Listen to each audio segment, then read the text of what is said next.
Brent Adkins.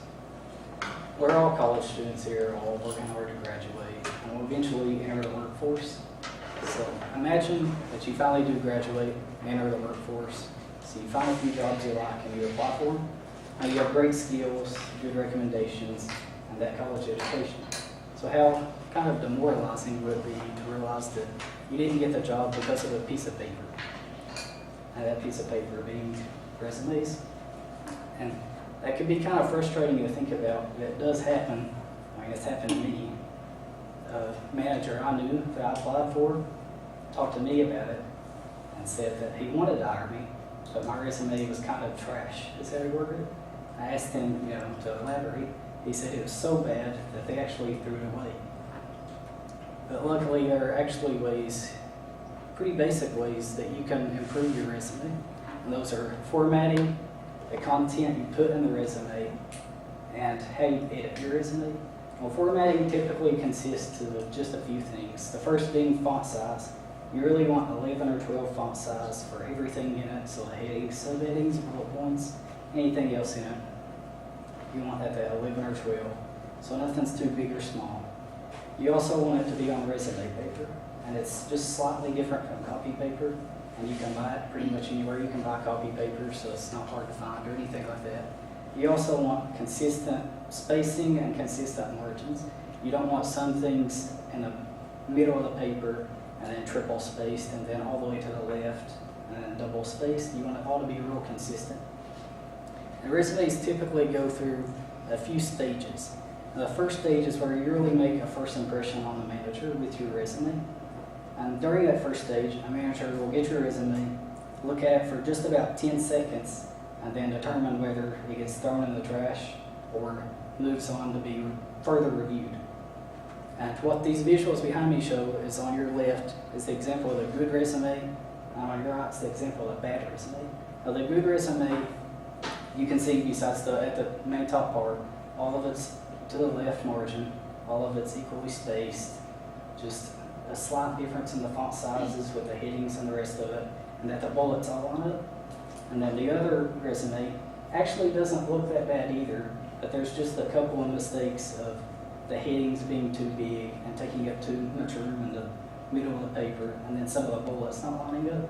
And those seem like very small things, but those can be the difference in the trash or the next stage. And the next thing is the content.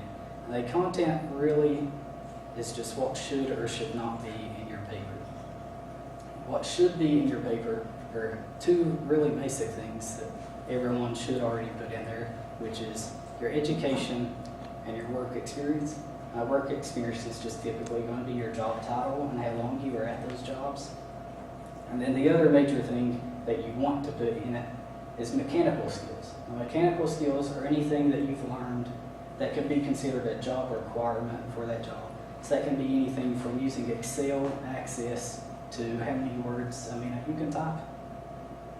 Something you do not want to put in the resume, and this is a major thing that a lot of people do and don't even realize it's a mistake, are soft skills. Soft skills are things like you saying you're a good communicator, or you can remain calm during a crisis, or you're a good team leader. And you typically don't want to put those in over mechanical skills, because mechanical skills can actually be proven. Like if you say you can type 90 words a minute, then they can actually fact check you on that. If they see you out picking at the keys, then they're obviously going to know you can't type 90 words a minute. While with soft skills, they can't really determine if you're a good communicator unless you're just blatantly really bad at it. And another thing you should not put in the resume is too much personal information.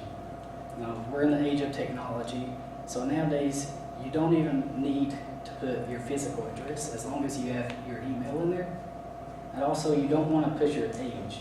They're not legally allowed to ask you your age during the interview, so you don't want to put it on the resume. So because of that, you also don't want to put the year you graduated high school, because everyone typically graduates from age 17 to 19, give or take. So that can kind of date you if you put the year you graduated in the resume. And the last thing is editing. Editing really comes down to two different things. Proofreading your resume, which is, we're all human, we all make mistakes, but realistically, a business isn't going to hire you if you have a ton of spelling errors. So get a friend, a colleague, even a stranger to proofread that for you so that they can see mistakes that you might not be seeing when you write it. And the other thing that editing comes down to is that you want to tailor your resume especially to the business you're submitting it to. And these are just minor changes you want to make, so it's not like you're having to change 100% of your resume for every business. But what you want to do here is that if that business is getting a lot of resumes, that instead of a manager reviewing it during the first step, they'll actually use a machine.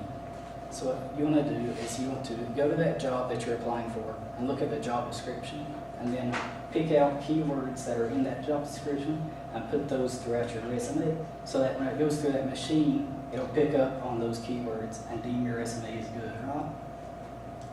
So as you can pretty much tell, a lot of these things are just very basic or simple things that don't take a lot of time to do or fix, but that can be a dramatic impact on whether your resume is good or bad.